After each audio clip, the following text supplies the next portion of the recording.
الثاني أبي أوصل رسالة لشريحة وشريحة ثانية. الشريحة الأولى النساء المتزوجين. كثير من النساء عندها أمل أن طالب علم وتزوج حياة طالب علم، صح، وايد حلو، أخرويا وايد حلو، دنيويا وايد حلو إذا عندك قناعة، وفي الغالب هذا مو موجود. يعني هي بانية بأن طالب علم أكيد يحبني يحترمني، صح صح، كذا كذا صح بشكل عام، طبعا مو معصوم، بس الجو العام هو مفروض يكون من أحسن الناس، مفروض. فهي بانية هذه الآمال الوردية، بعدين تتزوج تنصدم إن هي مو قد العلاقة. لاحظوا هو ما يتكلم معك وايد، وهو طالب العلم مو ما يملك وقتك أنت، ما يملك وقته هو شخصيا ما يملك وقته، ناس وقضايا ومشاكل ودراسة وحوزة وتبليغ، ما في وقت، ما في وقت.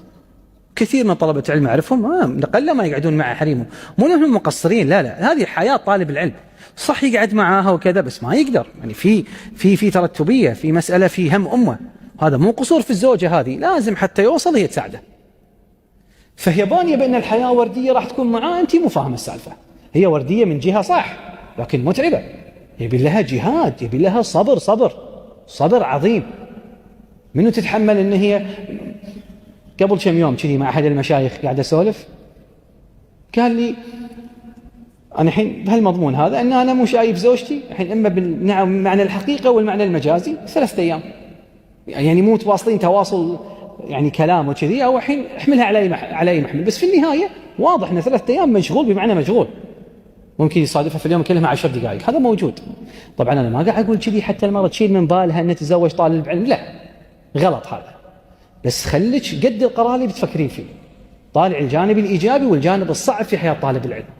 طبعا هالكلمة تشجيع ترى، هذا مو تثبيط، هذا واقع. أبي أوخر الغشاوة حتى تشوف، أساس تكون واقعية، والأجر بس الله يعرفه. هذا اللي يسويه أنت مشاركة فيه أكيد. هذا شنو من عظمة، إنسان يهدي ناس ويبلغ للناس ويعلم الناس. أنت تعلم إنسان وضوء تحصل ثوابه كل صلواته، وضوء واحد، زين هذا يجيب أحفاد ويجيب أحفاد ويجيب أحفاد، كل هذيلا إيش كثر هذه عظمة. فتبين توصل إلى مرتبة بهالعظمة لازم تكونين قد الشيء هذا، مو بس بالأحلام. وشفنا مشاكل صارت بالأحلام، أبي طالب علم تزوج، ما تتحمل حياته وتوهق نفسها معاه ويفشل المشروع، وهي السبب، مو قد حياة طالب علم. لازم تفهم مسألة صعبة. والثانية اللي متزوجة طالب علم، احتسبي الأجر عند الله عز وجل، والله سبحانه وتعالى راح يعوضك خير. والدنيا مو دار للحياة، متى يفهمها الإنسان؟ مو دار للحياة أبدا، الدنيا مو دار للحياة، دار تتنفس. واحد نفس هذا كم أخذ؟ نص ثانية أقل، هذا نفس تتنفس وتعبر، خلصنا. الأجر هناك. الأحاديث الشريفة تبين القناعة وتهدم التمني.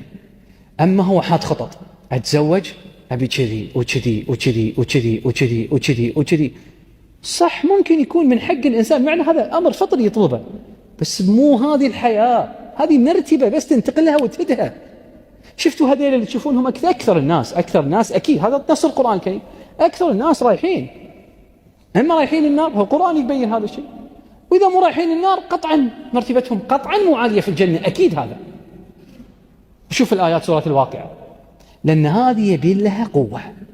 وقلت هذه كم مرة يا أخوان، تقبلون على أنفسكم امتحان في كامبريدج ولا MIT، امتحان آخر السنة يدرس له أيام وأشهر، وتبون الجنة تروح لها بدقائق؟ هو مو منطقي هذا، أبدا مو منطقي. يقول الجنة أصعب من هذا؟ أكيد ما في المقارنة.